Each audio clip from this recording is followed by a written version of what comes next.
तो guys finally आप लोग लुकिज्म की थ्योरी वीडियो के बारे में मुझे बोलते रहते हो, इसलिए एक थ्योरी वीडियो मैं लेके आ चुका हूँ। जैसा कि लुकिज्म के चैप्टर 560 के एंड में हमने देखा था, जैग्योना डैनियल के साथ सीरियस तरीके से फाइट करने के लिए तैयार होता है, और हमने चैप्टर 559 में देखा था कि डैनियल जैग्योना की तरफ से यूजेशियन के बंदों के साथ फाइट करने के लिए आ रखा होता है। इसका मतलब ये क्लियर बात है कि डैनियल जैग्योना के साथ किसी तरीके से मिल जाएगा, यानी कि चैप्टर 560 के एंड में जो डैनियल और जैग्योना की फाइट होने वाली है, या फिर वो पूरी नहीं होगी या फिर वो स्टार्ट ही नहीं होगी। मतलब थोड़ी बहुत उन लोगों की फाइट हो सकती है, लेकिन डैनियल को पता चल जाएगा कि जैग्योना एक अच्छा इंसान है। हालांकि ये चीज हमें बताई नहीं गई है, लेकिन यही मेरी प्रिडिक्शन है। मुझे लगता है जैग्योना बुरा इंसान नहीं है। लेकिन फिर सवाल खड़ा होता है कि अगर जैग्योना लोग बुरे इंसान नहीं है तो उन्हें चोरी चकारी करना और लोगों को लूटना क्यों पड़ रहा है? तो देखो, इसके पीछे मुझे एक तगड़ी फीलिंग आ रही है कि इन लोगों की जरूर कोई मजबूरी है, और ये लोग बुरे इंसान नहीं है। इसके छोटे छोटे क्लू हमें बार बार मिलते रहते हैं। जैसे कि अगर जैग्योना सच में एक बुरा इंसान होता तो वो बुशान वाले आर्क में डैनियल लोगों से सीरियस तरीके से फाइट करता, लेकिन उसने सीरियस तरीके से फाइट नहीं करी। और ये बात हमें चैप्टर 560 के एंड में कंफर्म हो जाती है, क्योंकि जैग्योना ने कहा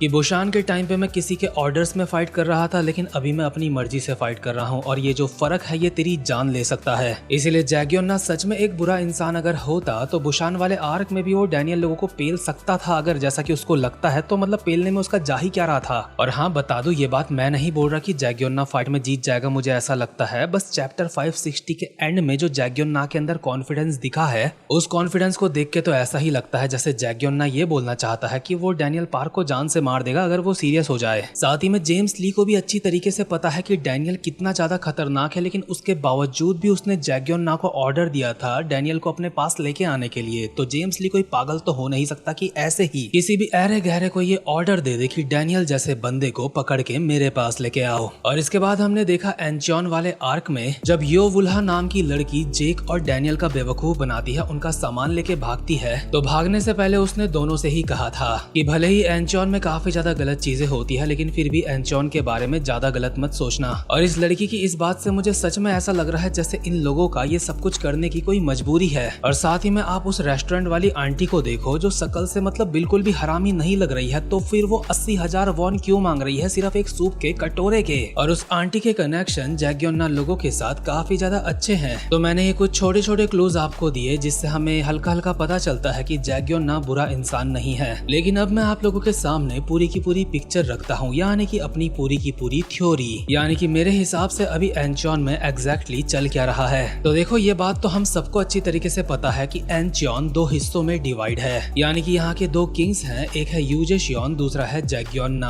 और मेरी थ्योरी के हिसाब से यूजेशियन एक ऐसा बंदा है जो पूरे के पूरे एंचॉन में अपना कब्जा चाहता है, उसे कोई मतलब नहीं है बाकी बंदों के साथ क्या होता है। और जैग्योना वो बंदा है जो यूजेशियन के अत्याचारों से एंचॉन के लोगों को बचाने की कोशिश कर रहा है। लेकिन जैग्योना लोगों के नंबर्स काफी कम है, वो गिनती में यूजेशियन लोगों से काफी ज्यादा कम है, और ऊपर से यूजेशियन लोगों के पास एंचॉन के अंदर हर तरीके की सुख सुविधा है। जैसा कि आपने देखा होगा कि वो अपनी कार में जेक किम को लेके गया था बहुत ही अच्छी जगह पे खाना खाने के लिए। दूसरी तरफ जैग्योना का एक बंदा खंडर में खुद ही खाना बना रहा था, उनके पास रहने के लिए भी कोई अच्छी जगह नहीं है। और ऐसे में अगर डैनियल जैसा स्ट्रॉन्ग बंदा भी यूजेशियन के साथ मिल जाता है तो जैग्योना लोगों के लिए काफी ज्यादा दिक्कत वाली बात होगी। इसलिए चैप्टर 560 के एंड में जैग्योना पूरी सीरियस तरीके से तैयार हो जाता है डैनियल के साथ फाइट करने के लिए, क्योंकि अगर डैनियल और यूजेशियन मिल जाते हैं तो आगे चल के जैग्योना को दिक्कत ही होने वाली है। और अब सवाल उठता है कि अगर जैग्योना और उसके बंदे सच में इतने अच्छे हैं, मतलब वो बुरे लोग नहीं हैं, तो वो लोगों के साथ स्कैम क्यों कर रहे हैं? तो इसका जवाब देने से पहले आप लोगों ने एक चीज नोटिस करी होगी कि पूरे के पूरे एंचॉन में हमें ज्यादा लोग दिखाई नहीं दिए। एंचॉन एक तरीके से पूरा का पूरा सुनसान पड़ा है, वहाँ पे रेस्टोरेंट्स वगैरह या फिर और कोई फैसिलिटीज काफी ज्यादा कम है। तो फिर आखिर एंचॉन के सारे बाकी के लोग कहाँ हैं? मेरे हिसाब से जैग्योना ने उन लोगों को किसी तरीके से कहीं पे छुपा रखा है, ताकि यूजेशियन या फिर उसके साथ के बंदे उन लोगों के साथ अत्याचार ना कर सके। और क्योंकि जैग्योना लोगों के पास खाने पीने की और बाकी के सुख सुविधाओं की बहुत ज्यादा कमी होगी, इसीलिए वो लोग यहाँ पे कोई भी आता है, यानी कि एंचॉन में जो भी आता है उसको लूटते हैं, ताकि उनको कुछ पैसे वगैरह या फिर खाने पीने की चीजें मिल सके। देखो, नोटिस करने वाली बात ये भी है कि अगर जैग्योना के लोग बुरे होते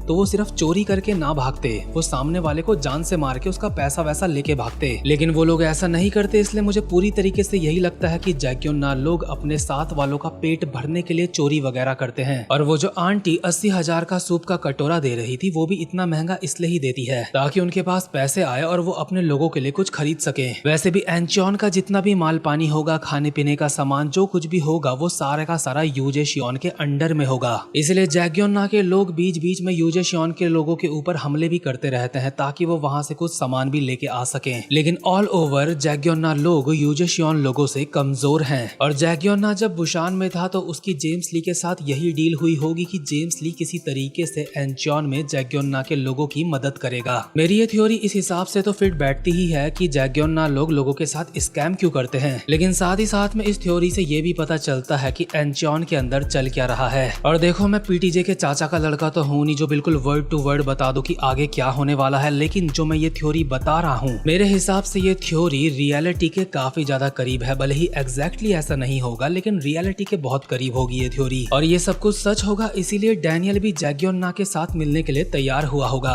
वैसे भी जेक किम जब एंचोन आया था और जब उसका बेवकूफ बने जा रहा था तो उसको लग रहा था कि इन लोगों की जरूर कोई मजबूरी होगी, और वो यही बात लाइन मैन को बता रहा था। लेकिन जब उसका बेवकूफ थोड़ा सा ज्यादा बन गया था तो उसको गुस्सा आ गया था और वो यूजे शियोन के साथ चला गया था। यानी कि डैनियल भाई साहब जेक किम को एंचोन आर्क में सही रास्ता दिखाने वाले हैं। और जो मैंने ये थ्योरी दी है, मुझे अंदर से फीलिंग आ रही है ये कहीं ना कहीं सच है। मतलब यार, इस आंटी का चेहरा देखो, किस एंगल से ये स्कैमर लगती है। ये तो मुझे देखने में एक अच्छी औरत लग रही है जो मजबूरी में लोगों से खाने का ज्यादा चार्ज कर रही है, क्योंकि इसके पास खुद खाना नहीं है, इसके पास लिमिटेड खाना है, और उस लिमिटेड खाने को बेच के ये पैसा कमा के अपने लोगों की जरूरतों को पूरा करना चाहती है। तो खैर, मुझे जो थ्योरी देनी थी मैंने वो दे दी। मेरे अंदर से तो यही आवाज आ रही है कि यही सच होगा जो मैं बोल रहा हूँ। लेकिन पार्क टेजुन एक बहुत ही ज्यादा मस्त स्टोरी राइटर है, वो किसी की भी थ्योरी के ऊपर पानी बहुत ही इजीली फेर सकते हैं। इसीलिए लुकिसम एक ऐसी मानवा है जिसको प्रिडिक्ट कर पाना थोड़ा सा मुश्किल है। इसीलिए मेरी कुछ प्रिडिक्शन गलत भी चले जाती हैं, लेकिन ज्यादातर प्रिडिक्शन मुझे लगता है मेरी सच जाती हैं। और अब देखना यह है कि ये वाली प्रिडिक्शन सच होती है या फिर नहीं। इसी के साथ ये वाली वीडियो यहीं पे खत्म होती है। वीडियो को लाइक और चैनल को सब्सक्राइब जरूर से कर लेना। अब मैं मिलूंगा आपसे अपनी नेक्स्ट वीडियो में, तब तक के लिए गुड बाय।